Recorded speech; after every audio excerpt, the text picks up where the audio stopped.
terus nggak dibaca semuanya, tapi mana yang ingin ditekankan, terus apa namanya, uniknya dari ilmiah ini apa gitu. Yeah. Santai aja topiknya, apa formatnya.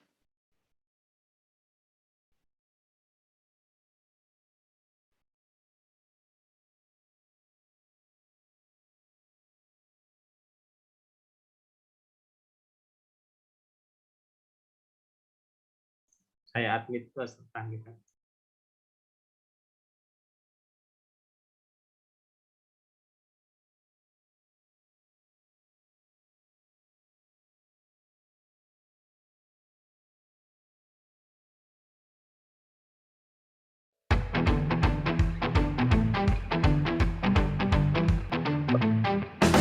Halo, Assalamualaikum. Dokter Alfian? Gitu, jelas, Dok. Ah, ya Salam, wis. Dok. Wes, heeh, dokter. Anang aku nggawe background-ku dhewe kayake. Iya, Dok. Iya. Ya. Oke, suwun. Lanjut. Ya.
DOAJ, or Directory of Open Access Journals, is a community-curated online directory that indexes and provides access to high-quality, open-access, peer-reviewed journals.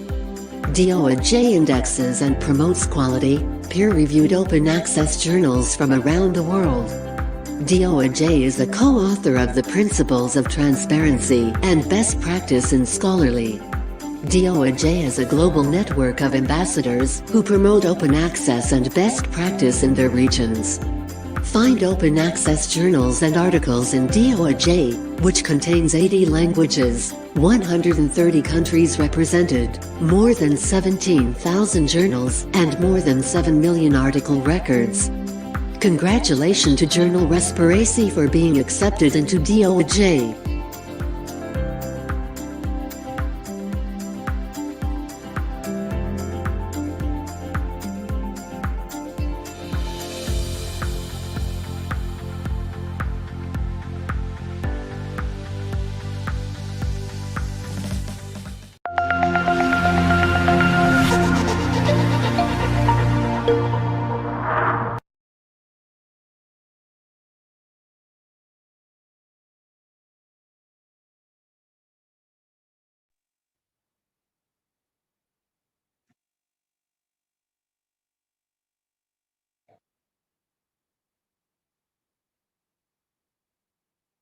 Jam 1.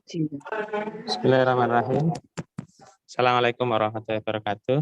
Alhamdulillahirrahmanirrahim. Salatu wassalamu ala rasulillah. Terima kasih.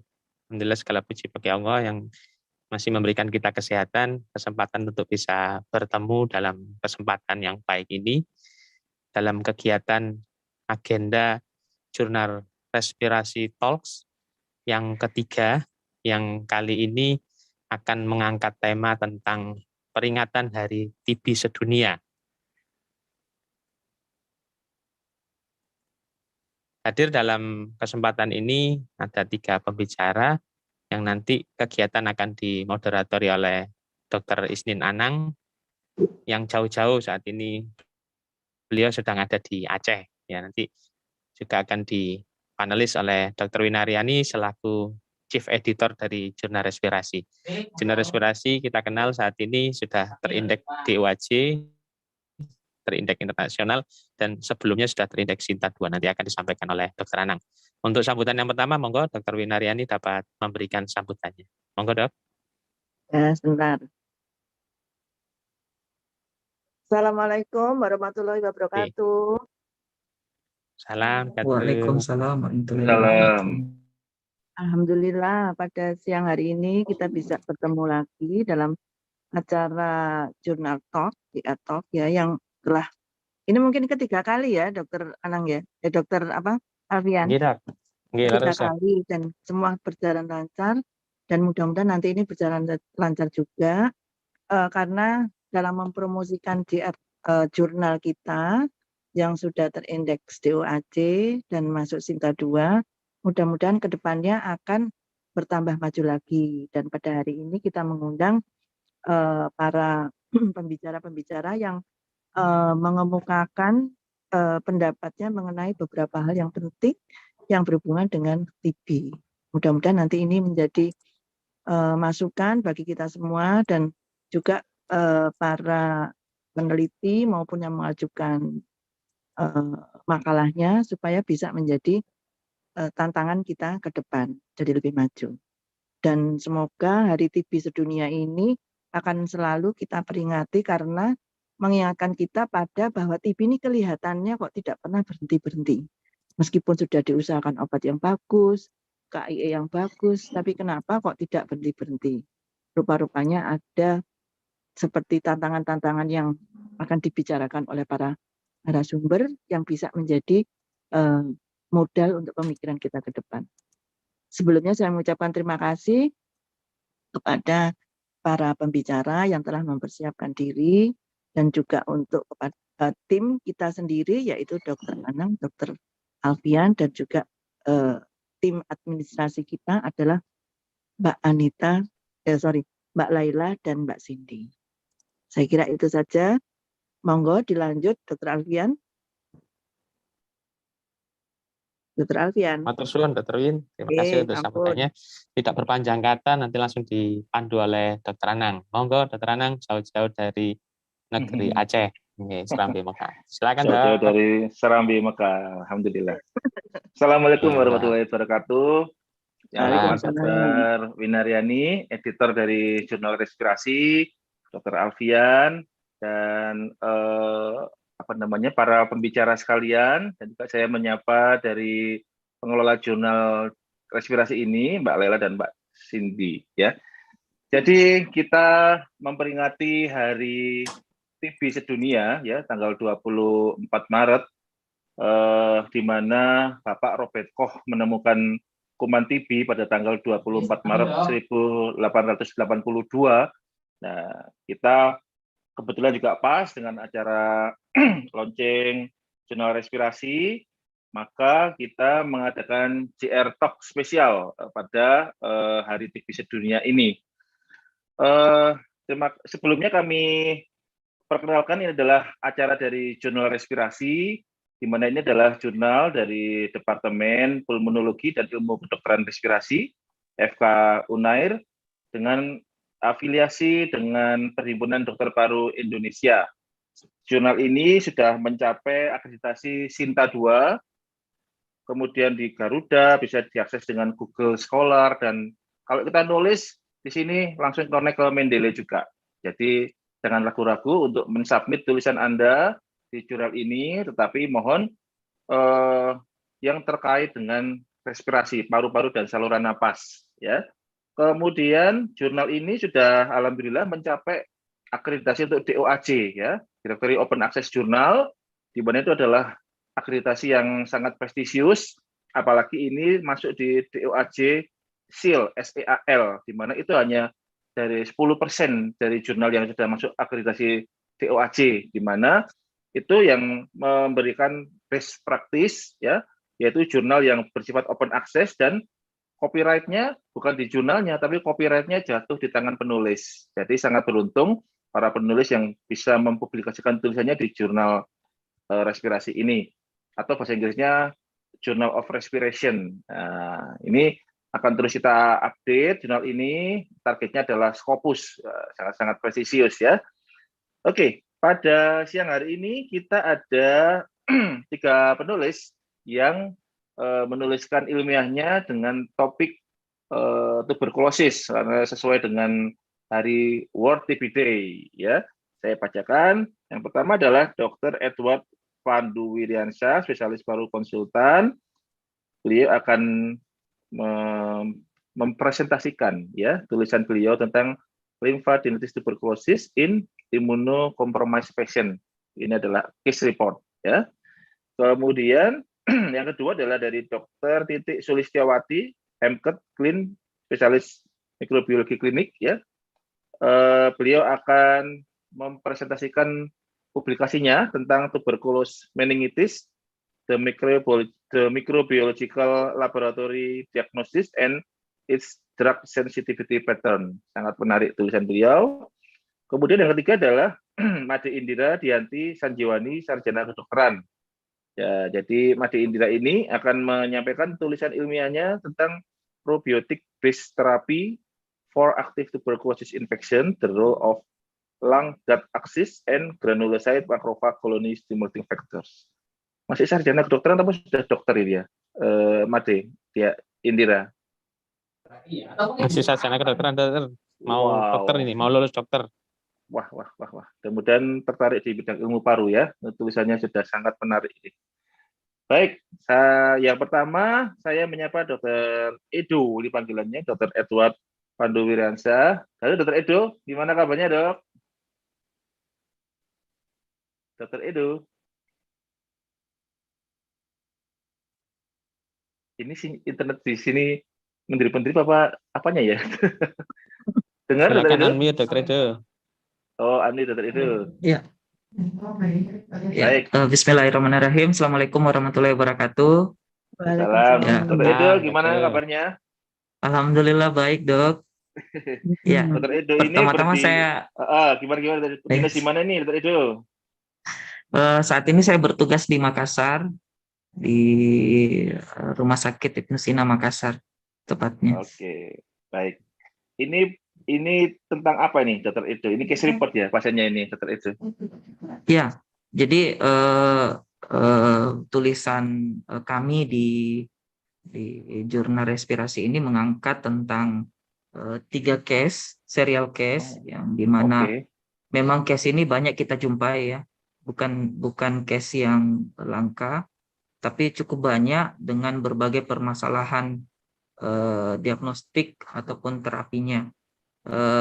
Kali ini tulisan kami mengangkat tentang lymphadenitis nodular tuberculosis dengan comorbid immunocompromised, dalam hal ini HIV dan DM. Bisa di share screen, Dr. Edo? Boleh, Dok, saya share screen jurnalnya, Dok. Ya, sebenarnya saya bikin PPT-nya, tapi kayaknya lebih asik langsung jurnalnya. Lebih mungkin, asik Dok, ya? langsung jurnalnya supaya yang lain bisa melihat format jurnalnya seperti apa gitu ya. Boleh, Dok. Jadi yang mau submit juga format jurnalnya kurang lebih seperti ini supaya bisa dipublish di sini gitu ya. Oke. Mohon izin, Dok, apa nampak, Nah, Dok? sudah tampak. Sudah. Bisa digedein kali, Dr. Edo, agak di zoom kali ya. Besarin.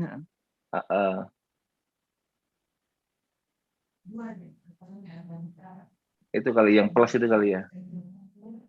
Ya, coba sih. Oh ya. Oke. Oke. Terima kasih dok. Mm-mm. Jadi seperti tadi yang kami sampaikan bahwa jurnal ini mengangkat 3 kasus tentang tuberkulosis lymphadenitis dengan imunokompromis. Ya, jadi sebagai penulis utama saya, kemudian Dr. Irawati Jawarudin dan Dr. Andi Tiara Salengka yang merupakan dokter umum di tempat kami. Ya, latar belakangnya kami menulis ini adalah pertama banyaknya kasus limfadenitis TB dok yang tidak tertangani dengan baik terutama di wilayah Sulawesi Selatan, sehingga banyak sekali miss penanganan dan mengakibatkan dampak yang buruk bagi kesehatan penderita. Selain itu, penyakit-penyakit imunokompromis. Nah, berdasarkan latar belakang ini, kami mencoba memberanikan diri untuk membuat tulisan dan mengajukan ke jurnal respirasi yang luar biasa, Sinta 2 dok.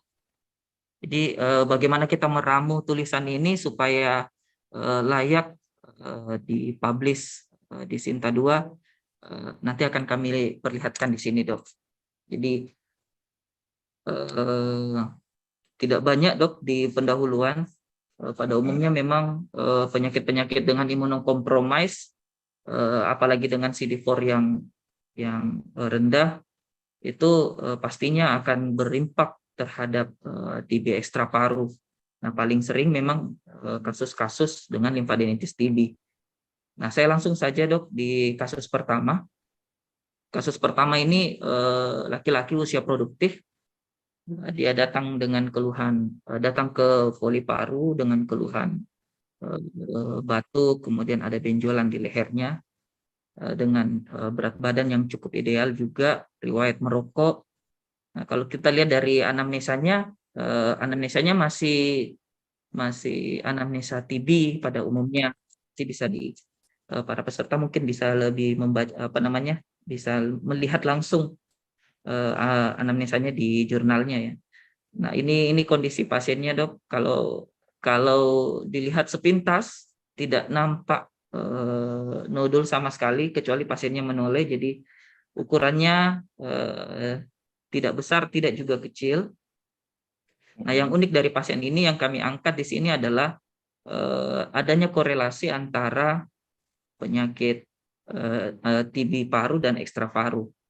Jadi pasien ini juga mengidap HIV dengan CD4 kurang dari 150. Nah, kita peroleh gambaran fibrotik di akhir, kemudian dari TA, TCM juga mendeteksi suatu Mycobacterium tuberculosis, dan dari FNA-nya diperoleh yang merupakan khas pada TB. Nah, ini kasus yang pertama ini merupakan kasus yang cukup banyak dok. Mungkin di Surabaya juga waktu masa pendidikan hampir tiap hari kita temukan kasus-kasus seperti ini.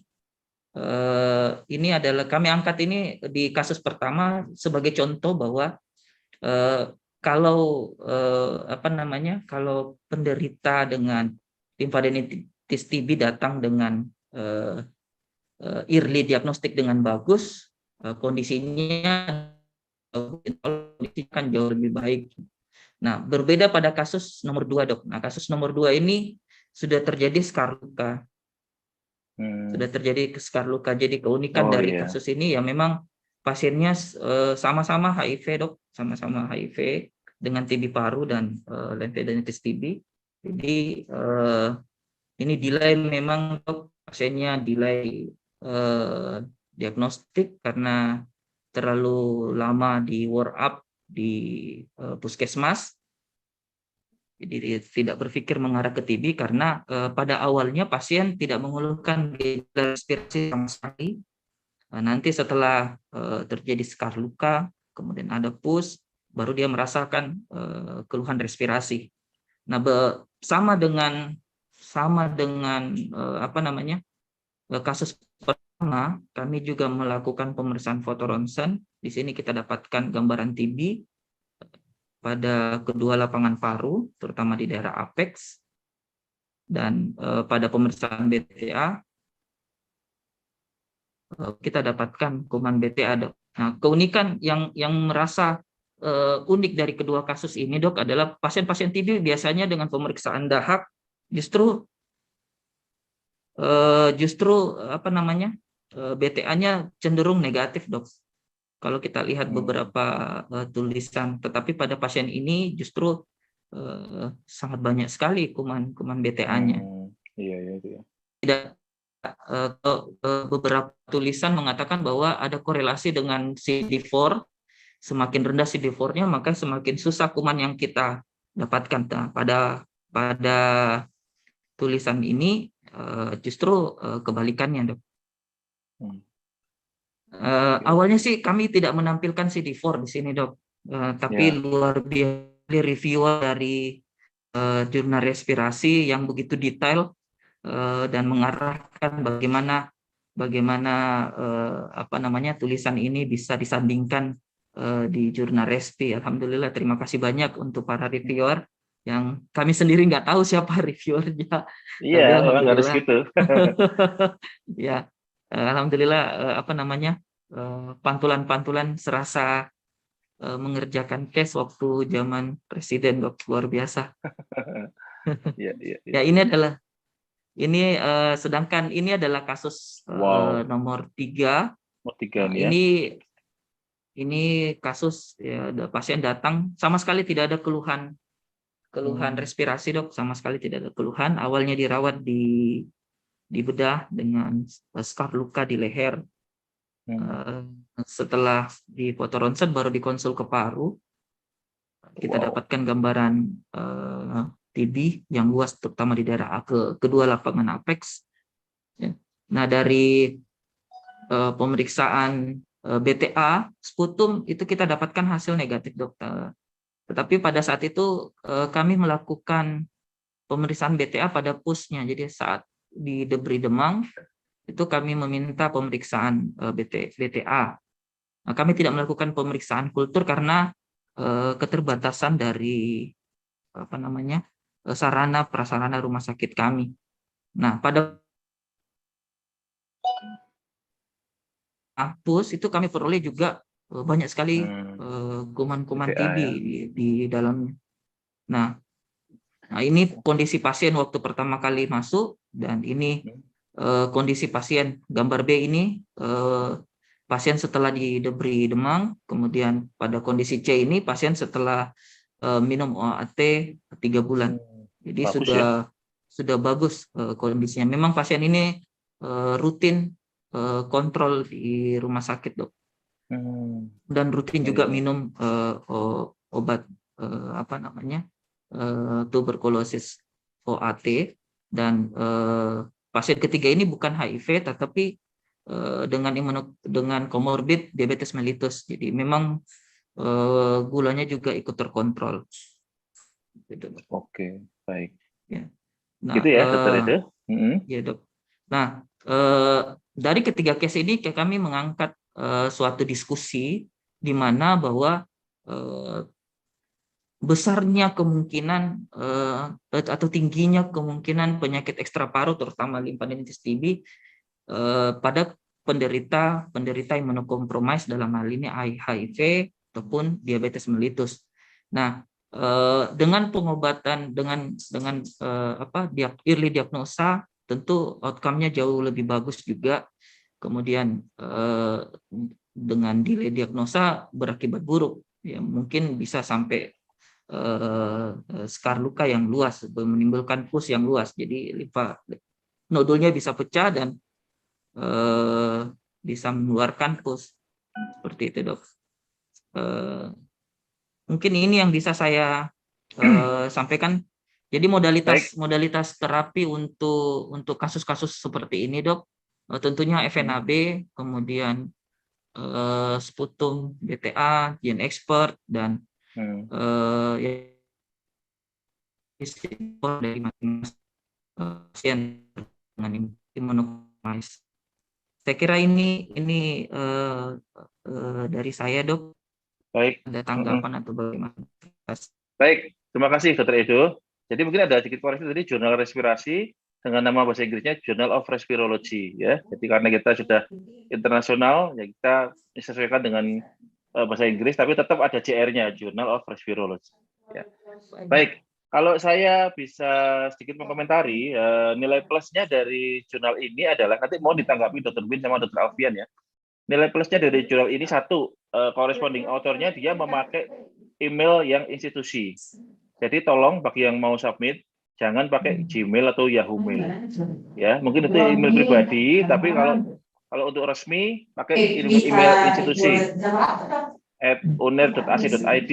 Kalau ini kita lihat pakai sudah email institusi ya, Dr. Edo ya. Kemudian topiknya sudah jelas, topiknya adalah paru, respirasi, saluran pernapasan.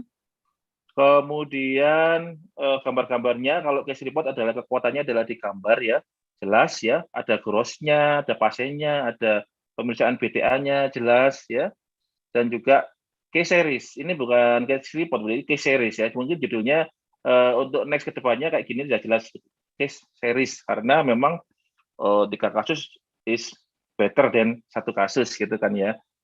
Kemudian tolong kita Sinta 2 ini cukup berbobot ya. Kalau kita publish di internasional yang tidak bereputasi, poinnya di dikti lebih berbobot Sinta 2. Jadi Dr. Edo selamat ini bisa masuk ke Sinta 2 untuk tabungannya Dr. Edo ini nanti kelak pasti kepake ini ya penelitian ya, tulisan ini ya.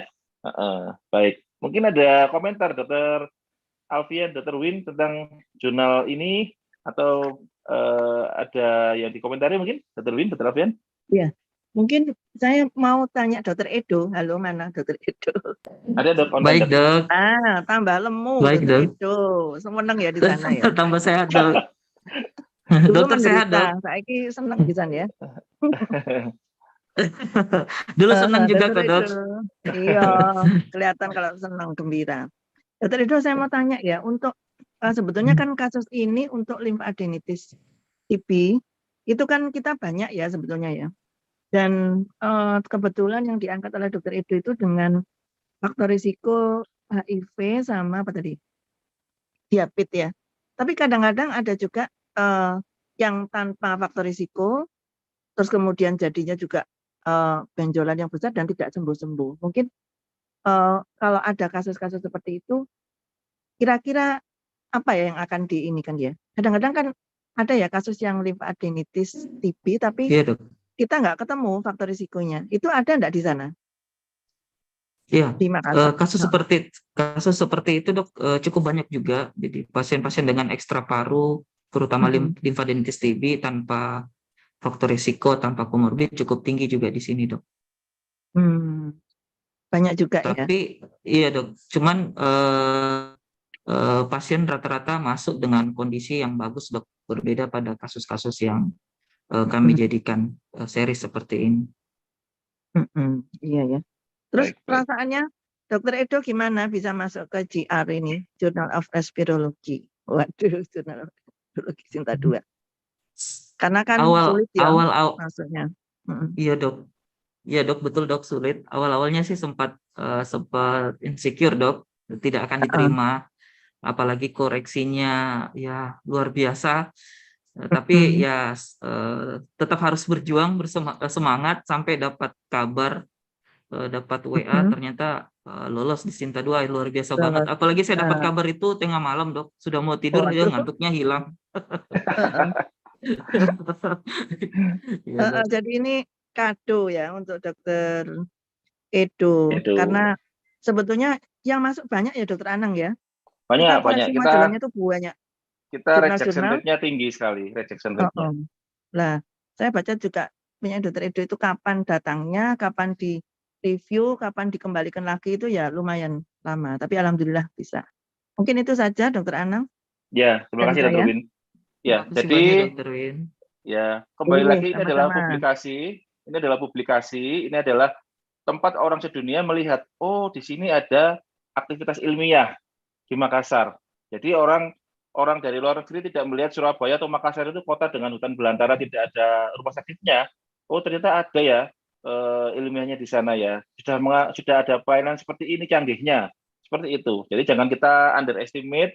Mungkin di Surabaya banyak, tapi di tempat saya juga ada juga loh. Justru itu nilai plusnya. Ya, kita publikasikan dan kita membuat semua orang di dunia melihat bahwa di tempat kita bekerja ada aktivitas ilmiah dan pelayanan kesehatan yang seperti ini loh, seperti itu. Ya, jadi bagi yang lain-lainnya, tolong jangan underestimate ya. Buatlah ilmiah yang bagus dan kirim ke kita.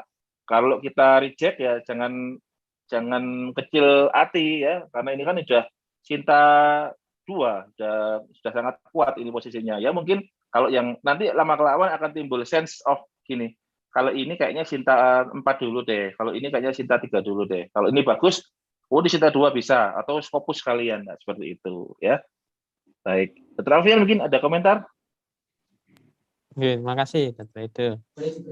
Mohon izin kalau boleh memberikan sedikit masukan. Oke, terima kasih. Ya. Jadi tidak perlu khawatir bahwa jurnal respirasi bukan hanya menerima original artikel, ataukah hanya penelitian saja, tetapi case report juga ada peluang. Jadi setiap penerbitan 3 kali setahun penerbitan itu ada kesempatan 3 naskah terkait jurnal terkait case report. Jadi case report apapun yang sesuai dengan scope silakan disubmit. Nah ini terbukti Dr. Edo bisa berhasil, kasus dari daerah di Makassar bisa publish, dan ini seperti dokter sampaikan bisa dibaca orang India loh ya, bisa dibaca orang Afrika, orang Amerika bisa membaca karena ini DOAJ ya guys, sudah open access DOAJ dan itu resmi, DOAJ-nya resmi, jadi diakui oleh indeks internasional seperti itu. Terima kasih. Iya Pak Alfian.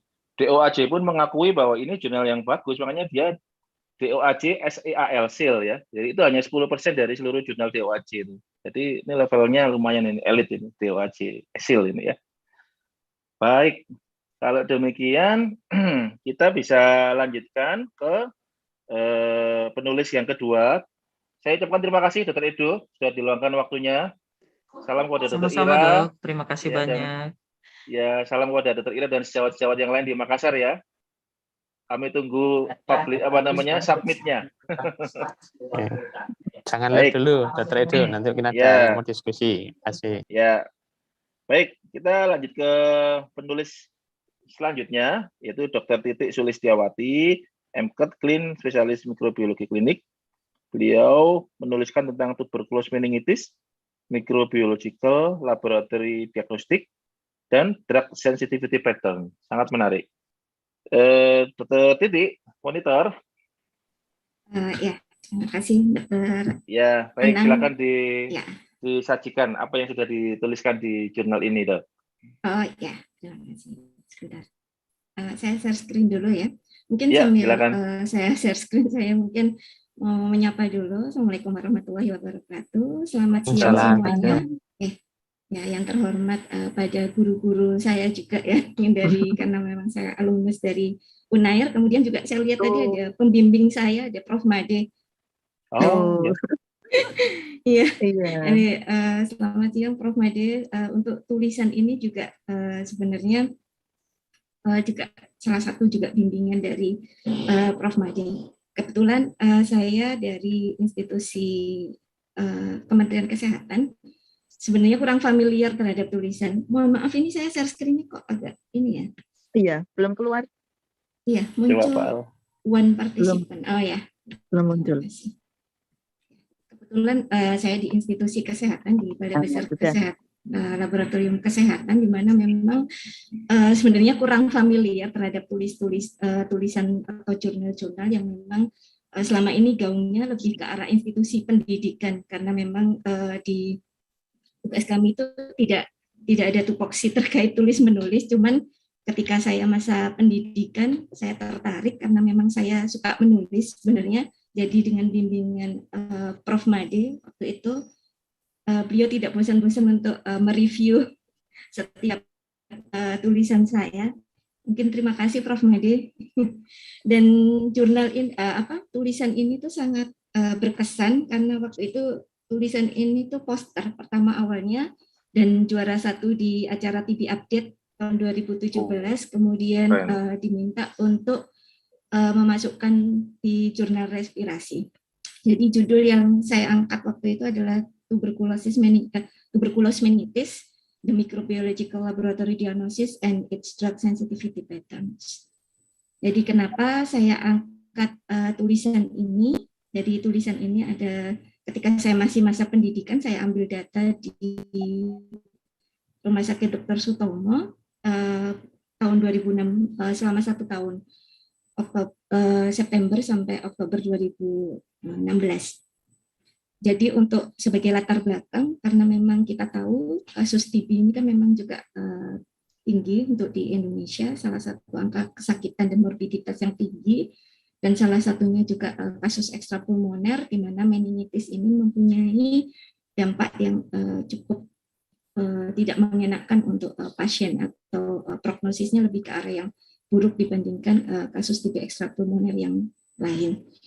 Nah, cuman tantangannya dari tuberkulosis meningitis ini untuk diagnosisnya ini masih menjadi masalah karena selain pauci basiler, jumlah lot bakterinya sedikit, pengambilan samplingnya pun juga invasif ya, dan belum tentu akan mendapatkan, karena memang untuk TB ini cenderungnya untuk pengambilan samplingnya adalah localized, jadi harus dari cairan otak, sehingga kadang-kadang volume itu tidak bisa bagus, tidak bisa cukup banyak karena memang harus berebutan untuk pemeriksaan, baik itu pemeriksaan laboratorium mungkin kimia dan darah, hematologi dan lain sebagainya yang harus dibagi-bagi. Jadi ini tantangannya yang cukup menarik untuk diagnosis meningitis TB itu sendiri. Kenapa ini saya bisa, karena memang untuk TB kita tahu bahwa diagnosis itu harus konfirmatif atau secara definitif dengan pemeriksaan bakteriologis. Jadi yang ada dulu adalah BTA yang dari sejak zaman dahulu sampai sekarang pun juga masih ada. Kemudian kultur yang menjadi gold standar. Kemudian ada sekarang sudah mulai ke arah molekuler, yaitu dengan expert gen expert ya, atau biasa disebut sebagai TCM. Nah, cuman menariknya di sini, ini karena tulisan terdahulu untuk gen expert sendiri yang digadang-gadang mempunyai sensitivitas yang cukup bagus, tapi waktu itu aksesnya hanya untuk TB MDR. Jadi belum di open access untuk kasus TB ekstrapulmoner maupun yang sekarang ya, untuk semua yang terduga TB harus melalui TCM. Jadi BTA dengan butuh lot bakteri yang 10.000 bakteri dalam per mili, itu juga suatu effort, usaha yang keras kalau kita upayakan di kasus-kasus yang meningitis TB. Kultur dengan sensitivitas yang lebih bagus, tetapi kendalanya adalah hasil yang cukup lama. Tapi kultur ini sangat menarik karena kita bisa mengisolasi bakterinya dan kita bisa melanjutkan untuk uji kepekaannya. Jadi waktu itu background-nya seperti itu. Untuk penelitian ini yang diperiksa adalah selain mikroskopis dengan pewarnaan ZN, kemudian kulturnya kita menggunakan kultur dengan media cair yaitu MJIT yang mempunyai waktu turnaround time atau waktu deteksi yang lebih cepat dibandingkan pada media padat, dan ini gambarnya adalah salah satu identifikasi untuk menentukan TB, yaitu dengan adanya gambaran khas serpentine cord, gambaran khasnya si MTBC untuk membedakan apakah dia si MTBC atau non-tuberculous mycobacterium. Kemudian dari hasil penelitian ini dengan total sampel sebanyak 180 spesimen, itu memang angka positivitasnya rendah untuk BTA, yaitu hanya 6,11%. Jadi hanya 11 spesimen saja yang BTA-nya positif, sedangkan kultur karena memang dia sensitivitasnya lebih bagus, untuk positivitasnya dia mencapai 19,44%. Jadi kalau kita menariknya dari kasus ini ya, kalau kita cuman mungkin di area perifer yang tidak ada laboratorium kultur dengan hanya mikroskopis, ini pasti akan banyak loss kasus untuk ini karena yang dibahas meningitis TB, jadi untuk kasus meningitis. Nah,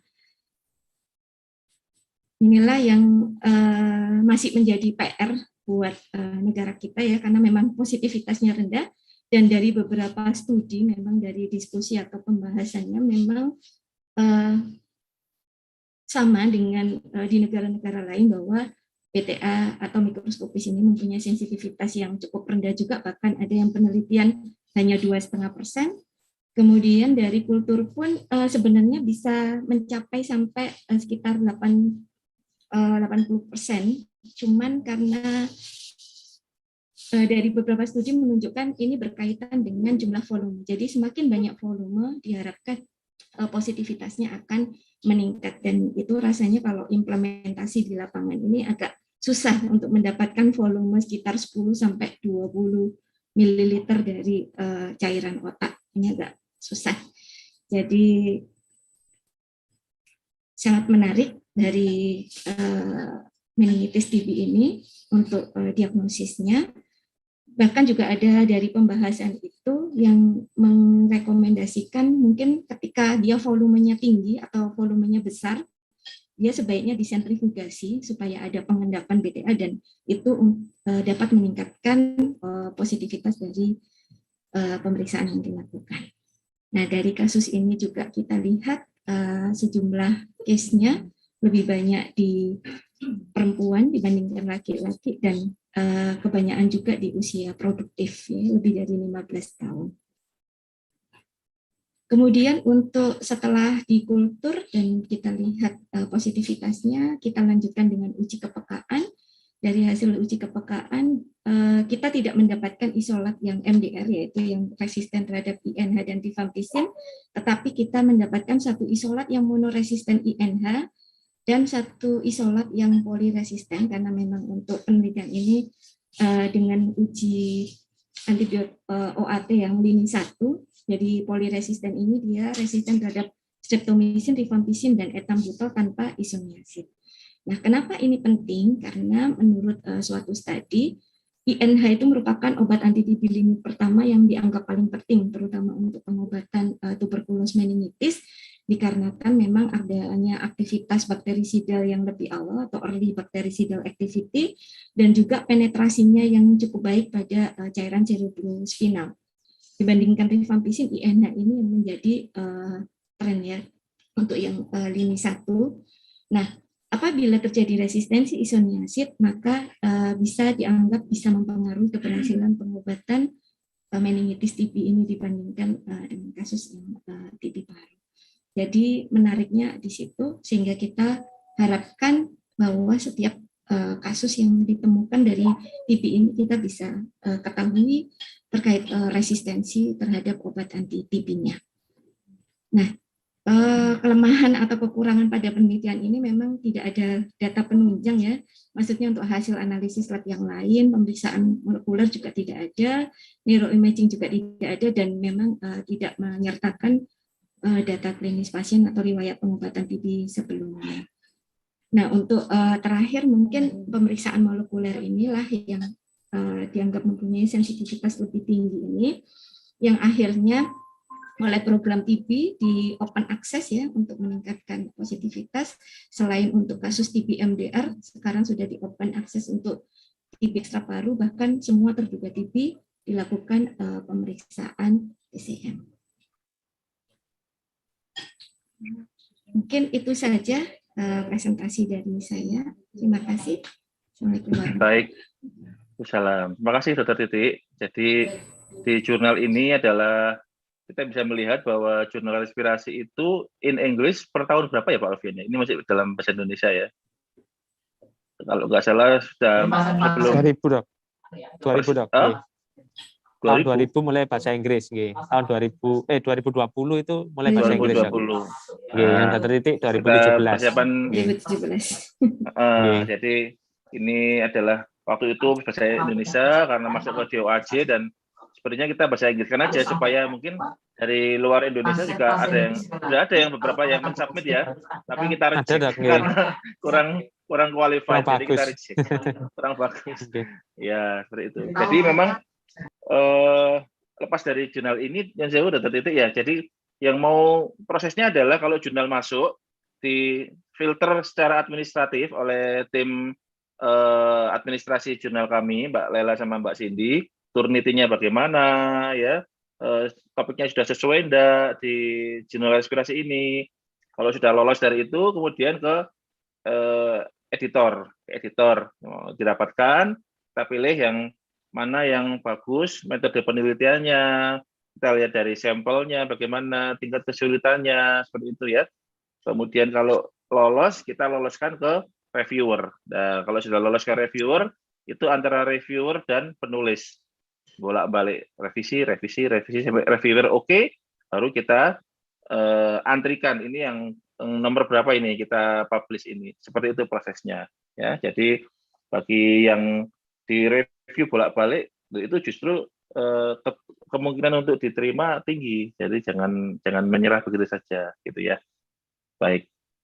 Dr. Alfian, saya mohon izin karena saya ini di Muktamar ID Aceh, jadi dan saya sebentar lagi ada pemilihan. Saya mohon izin live dulu, dilanjutkan dengan Dr. Alfian dan Dr. Winariani, nggih, Dr. Win. Nggih, siap Ya, Dr. Anang. matur nuwun semuanya, Matur suwun. saya izin live. Terima kasih. Nggih, monggo matur suwun Dr. Anang. Terima kasih. Assalamualaikum. Ya. Salam katun. Nggih. Saya izin menggantikan Dr. Anang. Nggih, selaku moderator. Matur suwun, Dok. Monggo Dr. Win mungkin ada tanggapan dulu nanti sebelum kita diskusi bersama. Saya mungkin Dokter Titik, saya ingin yang ilmiah dulu ya.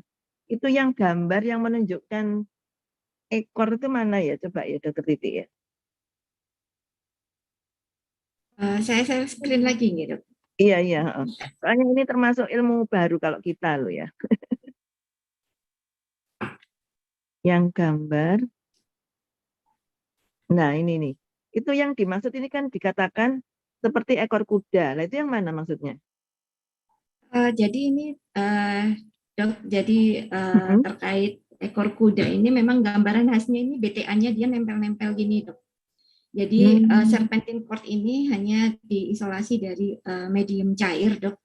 Dan karena memang karakteristik dari dinding selnya Mycobacterium MTBC ini kan lipidnya tinggi ya, Dok.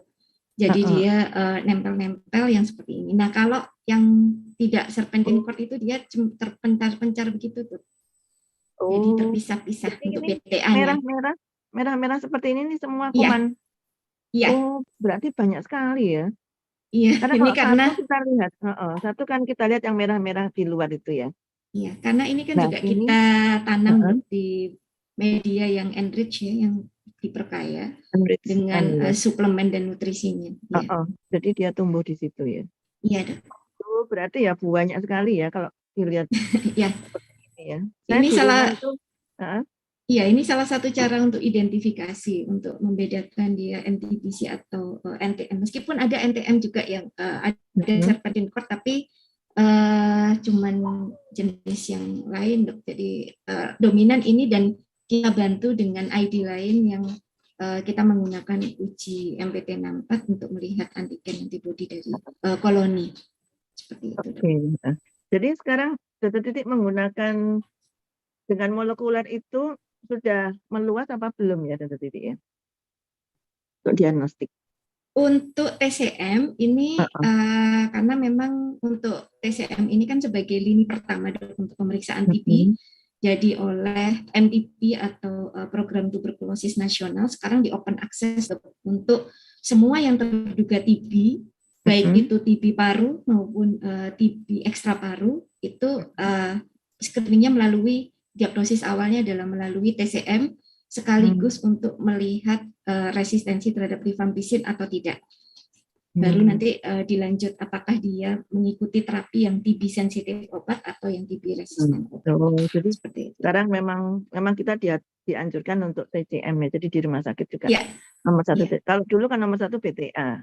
Tapi dengan BTA kan nggak tahu resistensi apa enggak, mesti ndandakan lagi untuk resistensi. Iya, gitu betul. Ya. Terus satu lagi Dokter Titik ini beberapa waktu itu karena kita juga punya pasien, malah tadi pagi itu baru dilaporkan meningitis tuberkulosis dengan TB ya. Nah itu ada pemeriksaan yang dulu-dulu itu pakai IgM, IgG itu gimana ya? Apakah masih diberlakukan?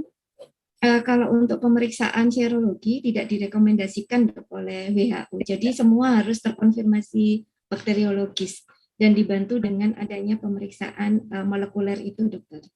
Tuh, jadi seperti kita TB juga untuk TB paru juga sama ya. Untuk serologis tidak dianjurkan untuk terapi, tapi hanya untuk mengetahui saja untuk ininya ya. Iya. Oke. Terus ini yang tidak ilmiah ini. Dokter Titi. Ini kan seperti pertanyaan Dokter Anang, Dokter Isnin Anang tadi kan, Dokter Titi ini masukkan tahun 2016 apa 17 ya? Nah, 2017 dokter. 2017, terus baru kita ACC ya, baru sekarang ini ya? Enggak, sudah lama memang. Jadi sudah lama, sudah publish dok. Iya. Sudah publish. 2021. 17 dokter. 17 sudah publish ya. Cuma ini kita cari yang temanya sama dok. Judul yang menarik untuk TBD, yang menarik diangkat TBD. Jadi enggak begitu lama ya, Dokter Titi ya, untuk kita terima di JR. Jika memang prosesnya. Waktu itu sempat ada review 2 kali mungkin dokter dari dibantu Mbak Laila waktu itu saya ingat ada beberapa revisi dok seperti itu, jadi ada catatan-catatan di situ yang saya harus revisi. Iya, jadi ini untuk memberitahukan kepada yang lainnya bahwa kita itu tidak sulit-sulit, asal nanti dalam pertemuan-pertemuan itu ada masukan, nanti kalau masukannya dikerjakan, masukkan lagi, akhirnya bisa keluar di JR ya. Dan ini beruntung sekali karena bisa nanti dipakai untuk istilahnya kita punya sesuatu untuk misalnya yang sekolah, yang S3, yang mau jadi profesor dan sebagainya. Oke, terima kasih Dokter Titi. Terima kasih Dokter Win. Terima kasih Dokter Titi untuk sudah submit. Saya tanya satu aja, waktu 2017 kan itu jurnal respirasi memang belum Sinta. Tapi kenapa kok Dokter Titi sudah tertarik untuk submit di jurnal respirasi itu kenapa itu? Terima kasih. Itu tadi sih awal ceritanya sebenarnya karena keinginan kesukaan untuk menulis sih sebenarnya. Suka bingung karena tadi seperti yang saya jelaskan bahwa saya dari institusi yang pelayanan dan jarang sekali dengar tentang cara menulis dan sebagainya. Jadi sangat tertarik sekali waktu itu, mulai dari awal cara menulis yang baik, cara meng-highlight sebuah judul dan membuat abstrak, dan jadi bimbingan Prof. Made tadi yang rajin-rajin karena memang karena memang saya konsen di TB sejak tahun 2011 sampai sekarang. Saya memang pemegang program TB, pejuang TB istilahnya ya. Pejuang TB. Jadi sayang sekali kalau dalam suatu pemeriksaan kita tidak lakukan analisis atau tidak dipublish atau tidak dituangkan, karena itu kan juga sebenarnya penting, bahkan mungkin untuk policy brief suatu kebijakan dari Kementerian Kesehatan itu juga diperlukan sebuah tulisan-tulisan yang mungkin bisa nanti bermanfaat untuk pengambilan keputusan. Matur suwun Dokter Titi. TB Warrior ini juga berjuang melalui tulisan itu juga bagian dari warrior ya.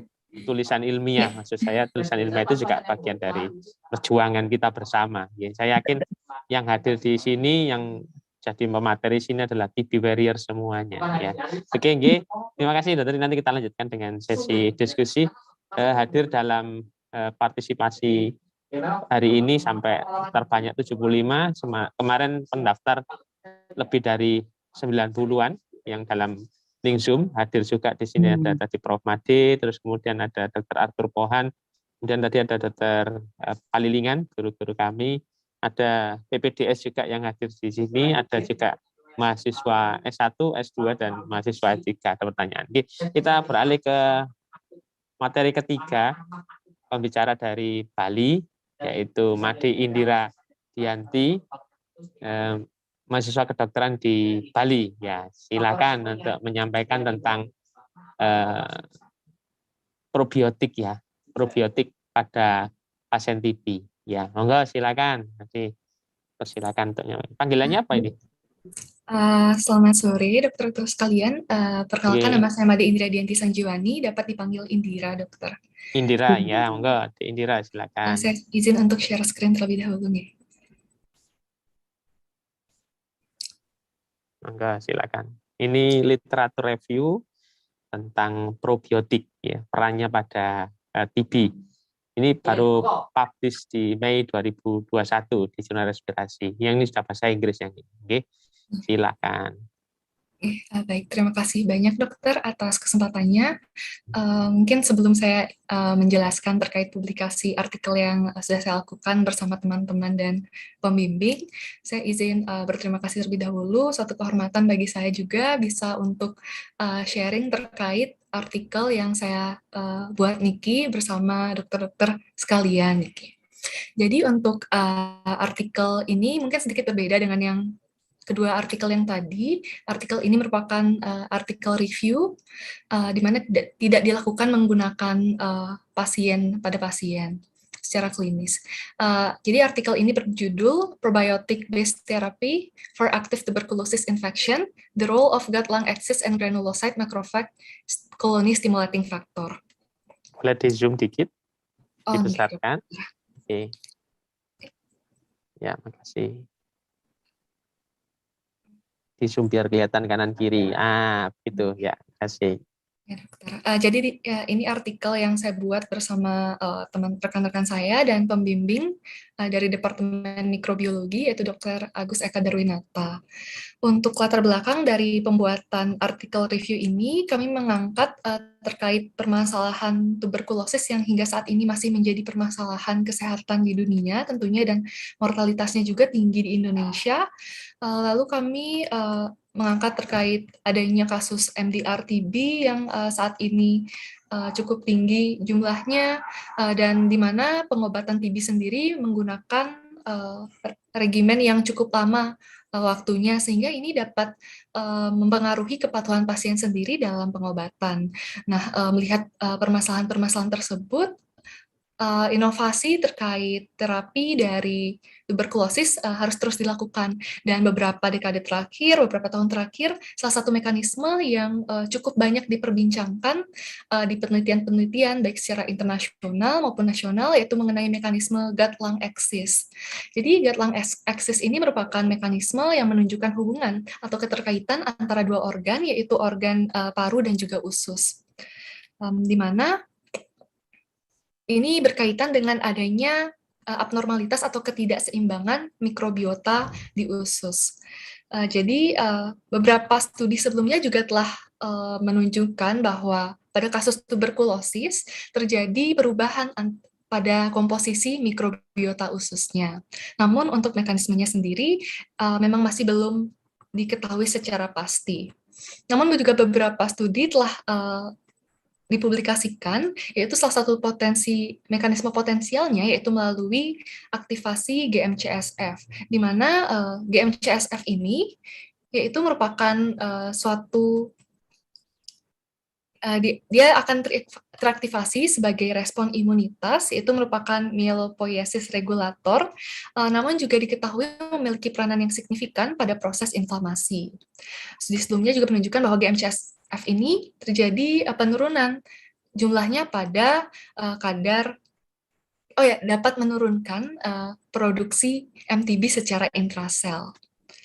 Nah, melihat beberapa mekanisme tersebut, maka dapat ditelusuri lebih lanjut terkait bagaimana peranan mikrobiota usus terhadap GM-CSF dan bagaimana apakah ada dampaknya terhadap infeksi pada paru, khususnya tuberkulosis.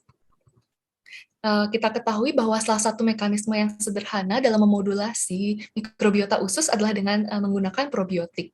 Nah, oleh karena itu, kami di sini melakukan literatur review atau tinjauan pustaka pada beberapa database untuk mengetahui bagaimana peranan dari probiotik terhadap infeksi tuberkulosis melalui mekanisme gut-lung axis tersebut dalam aktivasi GM-CSF. Mungkin begitu untuk latar belakangnya. Lalu selanjutnya di sini kami masuk ke pembahasan, yaitu Bahasan pertama adalah bagaimana peranan gut lung axis tersebut pada patogenesis tuberkulosis. Mungkin di sini kami juga sempat membuat skema gambaran, yaitu di mana beberapa studi sebelumnya yang tadi setelah saya katakan, di mana pada pasien dengan infeksi tuberkulosis yang dilakukan analisis mikrobiota ususnya ditemukan perbedaan pada pasien yang tuberkulosis dan pasien yang tidak tuberkulosis. Nah, studi ini dapat kami lalu berdasarkan studi tersebut, maka dapat ditelusuri lebih lanjut bagaimana apakah ada peranan dari mikrobiota usus yang dapat menyebabkan lebih parah dari infeksi tuberkulosis ataukah akan mempengaruhi dari proses patogenesis dari tuberkulosis tersebut sendiri. Jadi di sini terdapat beberapa mekanisme yang disebutkan berdasarkan studi sebelumnya juga, yaitu di mana ada mekanisme melalui imunomodulator, yaitu metabolit dari mikrobiota usus, yaitu SCFA ini dapat melakukan translokasi secara langsung melalui sirkulasi limfatik dan dapat menuju ke paru-paru.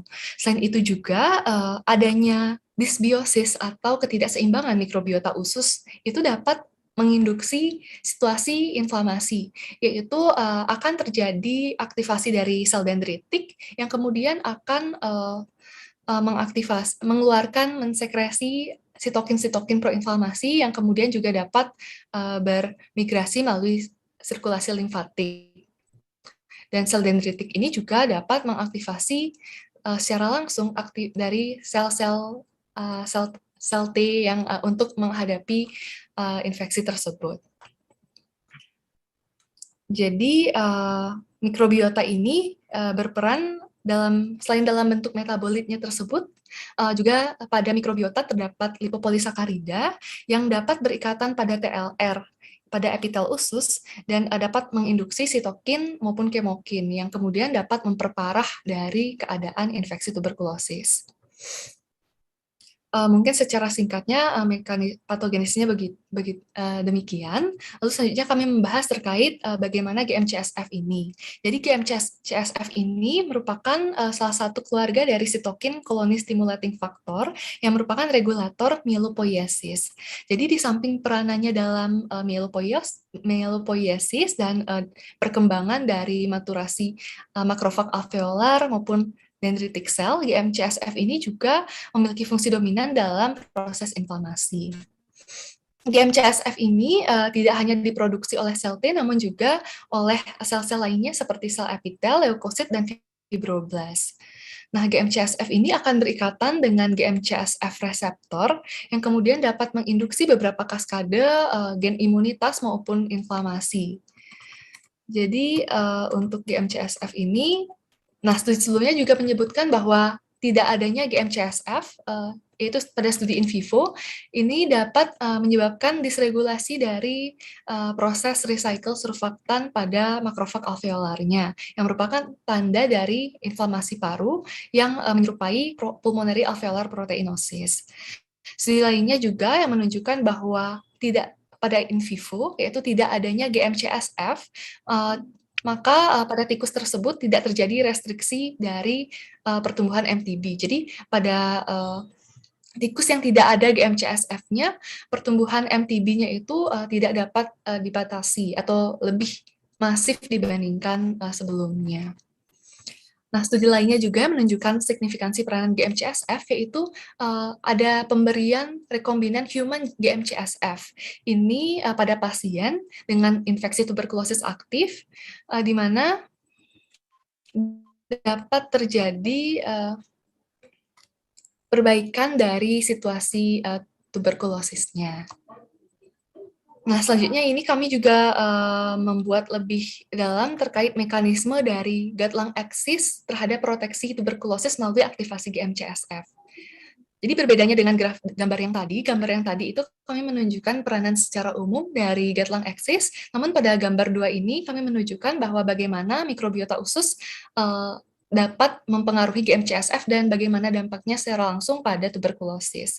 Yaitu di mana mikrobiota usus secara komensal dalam jumlah yang seimbang itu akan menginduksi beberapa sel-sel imun seperti NK, MAIT, dan juga ILC3. Hal ini kemudian akan, sel-sel ini masing-masing akan menginduksi aktivasi dari interleukin 17A. Itu saya bahas satu persatu, di mana ILC3 misalnya akan meningkatkan interleukin 22 yang kemudian akan bekerja pada sel epitel paru dan juga makrofag alveolar. Di mana pada sel epitel paru, ILC3 ini dapat membantu dari repairing dari jaringan parunya, proliferasi maupun penurunan infeksi, kerentanan infeksi. Sementara pada makrofag alveolar, peningkatan interleukin 22 ini dapat meningkatkan produksi antimicrobial peptide dan juga meningkatkan inhibisi dari produksi MTB. Nah, sementara itu dari NK dan MAIT sendiri yang akan meningkatkan interleukin 17A yang kemudian juga dapat meningkatkan dari GM-CSF. Peningkatan GM-CSF ini kemudian GM-CSF ini akan berikatan pada menginduksi efek proteksi dengan beberapa mekanisme, salah satunya itu pensinyalan pada ERK. ERK ini itu terdapat pada makrofag alveolar, di mana dengan GM-CSF berikatan di sana, hal ini juga dapat mengontrol inflamasi pada kontrol pertumbuhan MTB dan juga kontrol inflamasi pada granuloma. Nah, selain itu, makrofag alveolar yang diinduksi dengan GM-CSF ini juga akan mensekresi interleukin 1 beta yang kemudian dapat merupakan kofaktor dari sel T helper, yang dimana T helper ini merupakan produsen dari interleukin 17A. Jadi peningkatan interleukin 17A ini juga akan meningkatkan GM-CSF yang kemudian dapat menginduksi efek proteksi seperti sebelumnya yang telah saya jelaskan tersebut. Mungkin ini mekanisme dari bagaimana keseimbangan gut microbiota itu penting untuk dipertahankan pada pasien TB. Lalu selanjutnya ini adalah bahasan mengenai bagaimana modulasi gut lung axis dengan probiotik itu potensial dalam infeksi tuberkulosis aktif. Pada bagian ini kami membuat tabel beberapa studi dengan menggunakan probiotik, baik pada pasien maupun pada in vivo. Dominan studi ini pada in vivo yang kami temukan pada infeksi paru dan bagaimana efeknya terhadap sitokin maupun interleukin. Jadi ini merupakan beberapa studi yang kami temukan, dan secara umum pemberian probiotik ini dapat memberikan proteksi terhadap infeksi paru melalui modulasinya terhadap berbagai sitokin dan interleukin yang terdapat pada kondisi infeksi tersebut. Jadi mungkin sekian untuk bagian pembahasannya.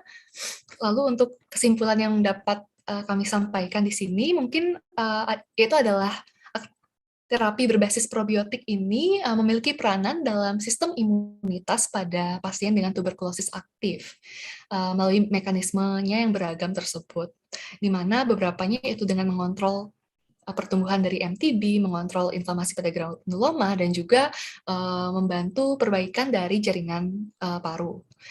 Dan juga pada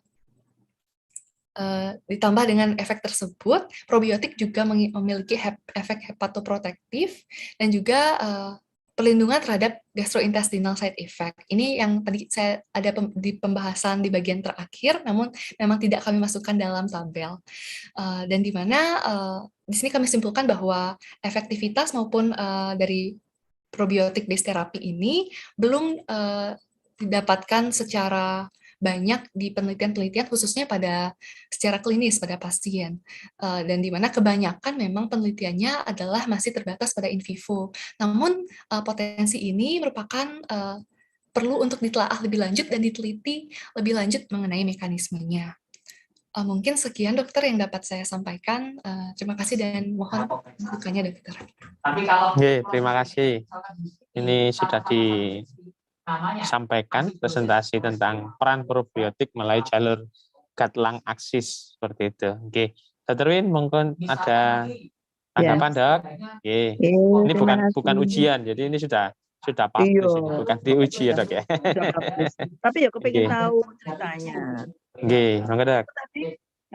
Made Indira Dianti Sanjiwani ini sudah SK atau belum? Tadi saya lupa dengarnya. Sudah ya? Sudah dokter, saya sekarang sedang menempuh pendidikan profesinya dokter.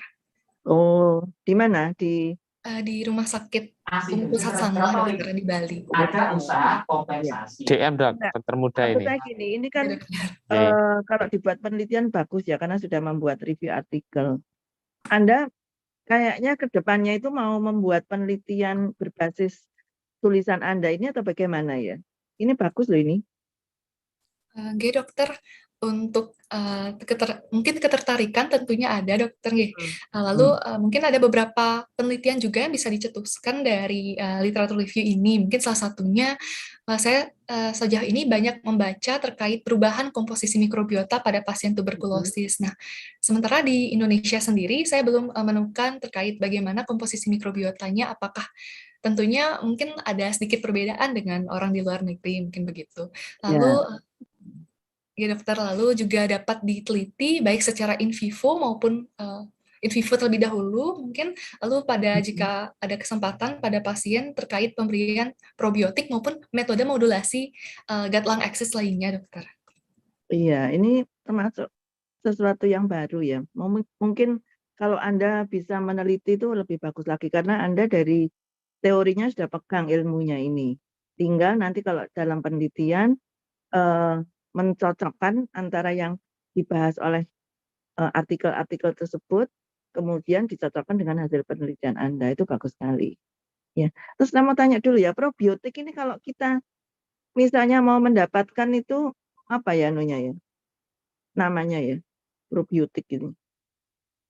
Yang gampang-gampang itu apa? Probiotik. Oh, enggak dokter. Mungkin kalau secara nama yang dagang, mungkin nama yang banyak digunakan gitu dokter ya. Mungkin saya sempat dengar seperti ada Albio begitu dokter untuk pemberian probiotik pada pasien yang biasa diberikan. Gitu Sementara ya. ini untuk secara yang komersil yang secara seperti pada minuman atau apa, mungkin saya belum banyak membaca dokter, bagaimana efeknya, apakah sama atau tidak begitu dokter, dampaknya terhadap klinis. Ya, soal saya pikir begini, orang-orang yang misalnya terdiagnosis TB, kemudian kita kasih obat TB, ternyata pasti ada gangguan di daerah perutnya. Nah, kemungkinan kan Anda tadi menyebut-nyebut apa tadi dysbiosis ya, dysbiosis mungkin ya karena itu sehingga yang mual, yang tidak enak perutnya dan sebagainya. Mungkin kalau ditambahkan seperti probiotik ini, tapi ya harus dalam penelitian, itu mungkin akan menunjang pasien-pasien kita dan akan menyelesaikan pengobatannya dengan baik karena mungkin dia tidak mengeluh karena perutnya sakit atau perut tidak enak. Begitu ya. Oke, saya rasa itu saja Dr. Alfian. Ini Oke, bagus ini. matur suwun, Dr. Win, terima kasih. Ya, Saya tanya satu lagi, Cik Indira.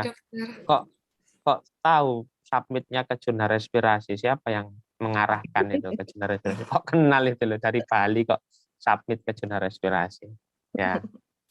Enggak dokter, mungkin kebetulan waktu itu setelah membuat artikelnya, saya mencari jurnal terkait, karena temanya ini tuberkulosis, mungkin saya mencari jurnal yang terkait respirasi dokter, dan di Indonesia mungkin salah satu jurnal yang memang memang mengenai respirasi dan memang terakreditasi dengan baik, dan juga saya lihat memang aktif dan artikel-artikelnya Nika memang bagus, dan saya memang suka untuk artikelnya dokter, dan saya lihat juga dari tampilan web dan lain-lainnya memang juga seperti memang diupdate terus dokter. Jadi walaupun saya membuat artikel review ini dengan teman-teman dan juga belum banyak dengan dokter, mungkin saya memberanikan diri dokter untuk mencoba submit terlebih dahulu dokter.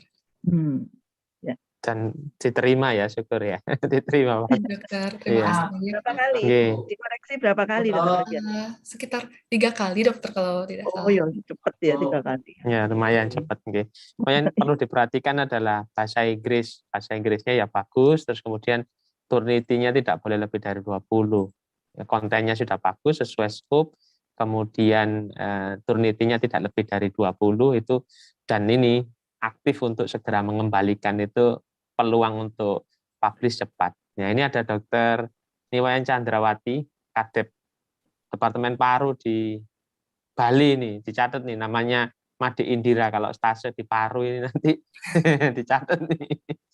Hadir juga dari Bali ini Dokter Ida Ayu. Ini Ketua Jasminati. PDPI. Nah, nggih, Dokter Dayu, Ketua PDPI Perhimpunan Dokter Paru Cabang Bali ini juga hadir di sini mengawal Made Indira ini. Oke. Monggo mungkin ada pertanyaan komentar dari audien, dipersilakan sembari saya baca untuk pertanyaan dari kolom chat. Dokter Titik dan Dokter Edo masih bergabung? Ini ada pertanyaan. Oke, saya bacakan pertanyaan dari audien yang ada di kolom chat. Saya tanya dulu Dokter Edo dulu. Ini ada pertanyaan dari namanya Nur R. Untuk Dokter Edo, Dok, bagaimana memilih kasus yang kita tangani ini layak kita tulis menjadi naskah dan berani disubmit ke jurnal? Gimana sih Dok tipsnya? Oh, ini kasusnya bagus, menarik, terus kemudian saya tulis nih. Jadi ini penting juga ini. Mungkin hari-hari kita yang hadir di sini, ya, baik dokter ataupun mungkin tenaga kesehatan lain, bisa perawat, bisa juga PPDS, melihat itu ada sisi menarik nih, kasus yang bisa diangkat untuk ditulis. Monggo, Dokter itu, Edward. Ya, terima kasih banyak Dokter Alfian.